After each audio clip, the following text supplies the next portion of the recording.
I am mighty excited today because I am going to show you how to make one of my favorite salads. This salad is really taking the world of gastronomy by storm nowadays. It's called a beetroot carpaccio. Now, what is a carpaccio?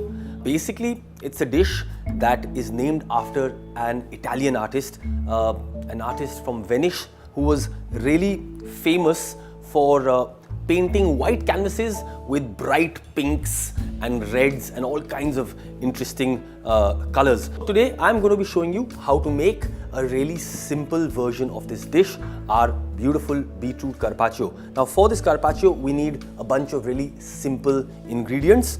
First, our beetroot. I've simply parboiled and peeled our beetroot, so they're ready to go. Then I've got some baby carrots. Again, I've just parboiled them. I haven't overcooked them, but they again are nice and crunchy and at the same time not raw. Then I've got some lovely red radish, some rocket leaf, a pear, right? You can use apple if you like, but I really like the combination of beetroot, pear and carrot, all really nice and crunchy.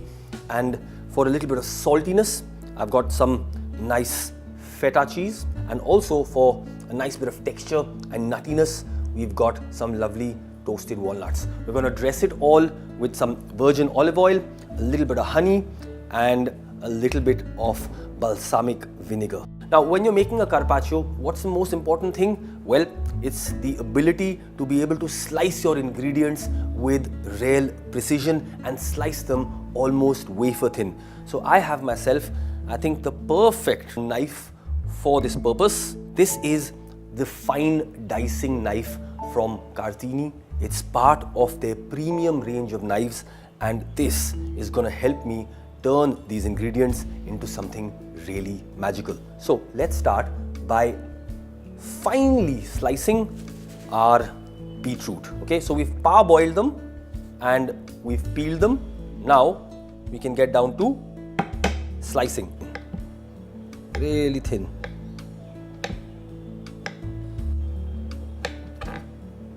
Yeah, you see that?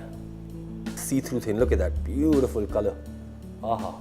Okay, so as I slice my beetroot, I'm going to start painting my canvas. Yeah, you remember Mr. Carpaccio? It's like that. It's like creating a painting. It's great fun. Seriously.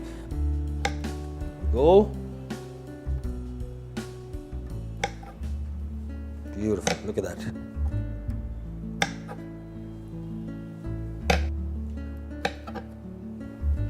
So beetroot's done. Next, I'm going to start halving our baby carrots. Lovely. Look at that. Beautiful. Okay, so our carrots are done. Now, the fun part. Lovely. Now next, for a little bit of sweetness and fruitiness to our carpaccio, I'm going to use a little bit of pear.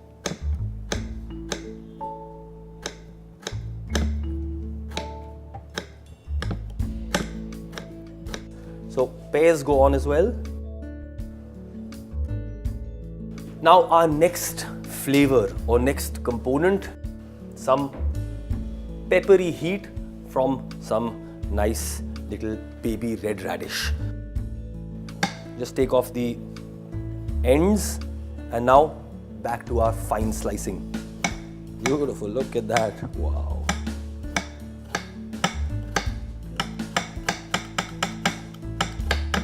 As you can see, nice bit of white, yeah, a little bit of pink coming through as well, and wafer thin, really almost see-through like thin. So we start placing our radish as well, scattering it around.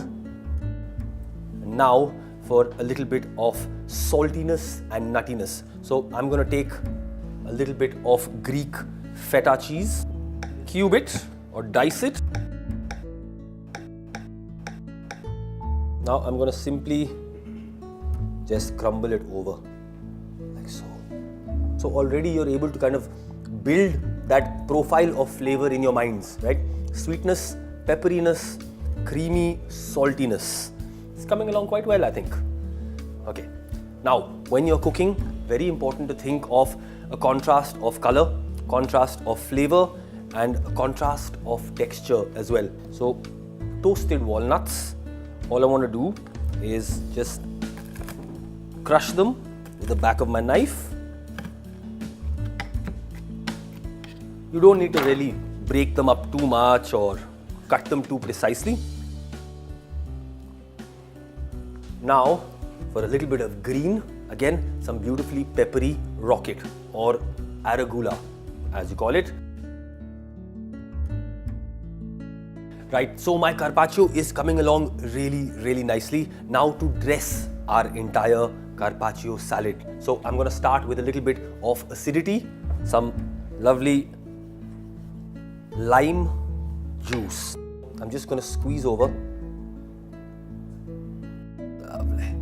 Now next, to contrast that limey freshness, another one of my must-have ingredients, some beautiful organic honey. And to take all of those flavors up a couple of levels, I've got with me some balsamic vinegar. Okay, just drops here and there, not too much. Again, it's just about creating little bursts of flavor as you kind of start eating the salad, right? A little bit of sweet, a little bit of salty, a little bit of crunch, a little bit of pepperiness, all coming through really quite nicely. Now, finally, crack of pepper, extremely important. And to finish it off, a little bit of salt. And that, my friends, is my version of an absolute fantastic and super simple appetizer style salad, my beautiful beetroot and pear carpaccio. Hope you enjoyed it.